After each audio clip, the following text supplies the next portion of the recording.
दोस्तों नमस्कार, मैं श्यामनाथ यादव अम्बेडकरवादी। यह एक पोस्ट है, इसका लेख है कि सुप्रीम कोर्ट ने ईडी से पूछा, राजनीतिक लड़ाइयों के लिए आपका इस्तेमाल क्यों किया जा रहा है। ये सुप्रीम कोर्ट पूछ रहा है ईडी से। देखिए पोस्ट आप लोग, इस पर हम एक समाचार भी आप लोगों को दिखा रहे हैं, समाचार भी देख लें आप लोग। ये क्या हो रहा है, ये जो हो रहा है यही देश के लिए शुभ संकेत तो है नहीं। अगर सब कुछ खत्म हो जाएगा यही हाल रहा तो। देखिए आप लोग समाचार। सीजीआई गवाई को सलाम, क्योंकि आज उन्होंने मोदी सरकार को साफ साफ ये संदेश दे दिया है कि आप लोगों की काली कारतूतों का कच्चा चिट्ठा मेरे पास है, तो मुंह मत खुलवाइए। जी हाँ, ठीक इसी अंदाज में मोदी सरकार पर बिफरे सीजीआई गवाई समेत सुप्रीम कोर्ट के एक और जज, यानी 2 जजों की बेंच। ये कहा गया कि कृपया हमें बोलने पर मजबूर मत कीजिए, वरना हमें ईडी पर सख्त टिप्पणी करनी पड़ेगी। महाराष्ट्र का मेरा खुद का अनुभव है, ईडी का इस्तेमाल पूरे देश में राजनीतिक लड़ाइयों के लिए मत कीजिए। जी हाँ, सीजीआई गवाई यही कहते हुए आज नजर आए। पूरा माजरा क्या है बताऊंगी आगे आपको, तो आखिर तक वीडियो में हमारे साथ बने रहें। नमस्कार, मैं हूं आपके साथ अदिति और आप 4 PM देख रहे हैं।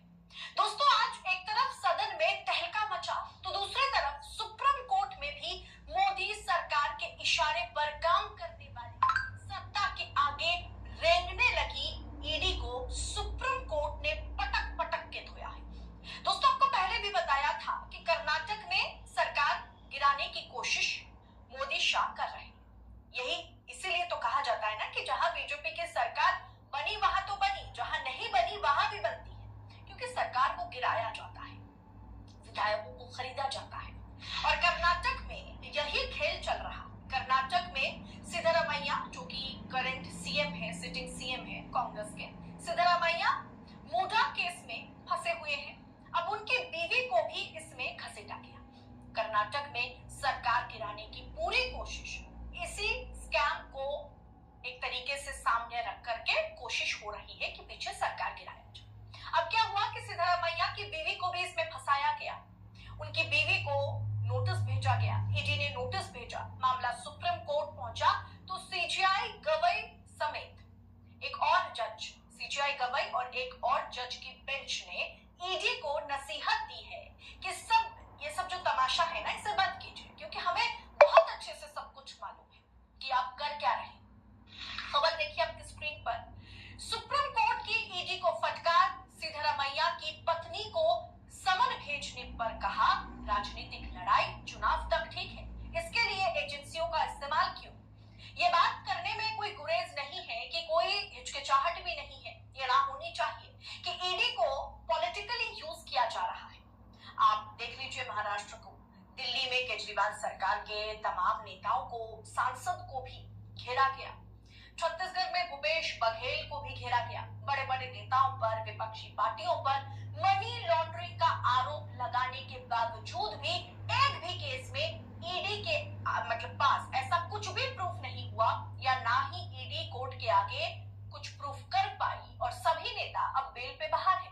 किसी के बारे में, किसी के खिलाफ भी कुछ भी एविडेंस ईडी ने कोर्ट के आगे नहीं रखा, और कई मर्तबा ईडी को इसके लिए तो इस पे अब कोई इस देश में पूछने वाला है नहीं ईडी से कि जब तुम केस दायर कर रहे हो तो सबूत कहाँ से, क्यों नहीं ले आ रहे हो। अगर सबूत नहीं ले आ रहे हैं ये लोग, तो इन लोगों के ऊपर भी तो मुकदमा होना चाहिए।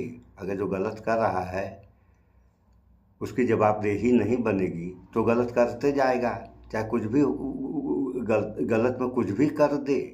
इतनी छूट इनको मिल गई है। अगर यही हाल रहा तब क्या होगा। अब क्या सोच है इन लोगों की, थोड़ा सा और वीडियो देख लें आप लोग। करा भी गया है, तो इसीलिए सबको पता है कि खेल क्या है। राहुल नवीन जो कि ईडी डायरेक्टर है, राहुल नवीन और सरकार ने मिलकर के किस तरीके से साजिशें रची है, किस तरीके से ईडी को एक्टिव कर दिया जाता है, ये सबको सब कुछ पता है। यहाँ तक कि आज सुप्रीम कोर्ट के जजों ने, सीजीआई खुद बीआर गवई ने कहा है कि हमें मालूम है कि क्या खेल होता है। अब आज की खबर पर आती हूँ। एक तरीके से ईडी ने कर्नाटक के मुख्यमंत्री सिद्धरामैया की पत्नी पार्वती देवी को जो है मूडा केस में समन भेजा। कर्नाटक हाईकोर्ट ने मार्च में ये समन रद्द कर दिया था, लेकिन ईडी खुश नहीं हुई। ईडी को हर हाल में कर्नाटक में साहिब के इशारे पर सरकार गिराने के लिए काम पर लगाया गया, तो ईडी ने इसे सुप्रीम कोर्ट में चुनौती दी। खुद सुप्रीम कोर्ट में ईडी ने इसे चुनौती दी और खुद आज बुरी तरीके से, एक तरीके से कह सकते हैं कि बुरी तरीके से आज उन्हें झाड़ सुनने को मिला। सुप्रीम कोर्ट ने ईडी की अपील को यहां पर भी खारिज कर दिया। बुरी तरीके से जो है पछाड़े गए वहाँ पे। ये हाल है सरकार बनाने के लिए, यही लोकतंत्र है। इसी पे मोदी कह रहे थे कि संविधान किसी में ताकत नहीं है कि बदल सकता है, जो लिखा वो भी नहीं बदल पाएगा। कहने को तो ये आप कर रहे हैं, और ये ईडी वाले कर क्या रहे हैं, आपको दिखाई नहीं पड़ रहा है। क्यों नहीं दिखाई पड़ रहा है? अगर यही जो है हाल रहा तो फिर लोकतंत्र नाम की चीज़ क्या रह जाएगी। ये तो राजशाही के नियम है कि किसी भी तरीके से अगर कोई सरकार है तो उसको गिरा दी जाए, अपनी सरकार बना ली जाए। ये जो हो रहा है ये इस देश और लोकतंत्र के हित में अच्छा नहीं है। जो भी काम है, जो भी करें, सही करना चाहिए। अगर गलत करेंगे तो उसका परिणाम बहुत गलत आ जाएगा, और जिस दिन लोकतंत्र ख़त्म हुआ, जो ख़त्म करेगा वह भी पछताएगा ये क्या हो गया। सो इन सब बातों पर विचार करें आप लोग। इस वीडियो में इतना ही। स्वच्छता अपनाएं, शुद्ध खाएं, स्वस्थ रहें, शिक्षित बने। जय विज्ञान, जय संविधान। नमस्कार।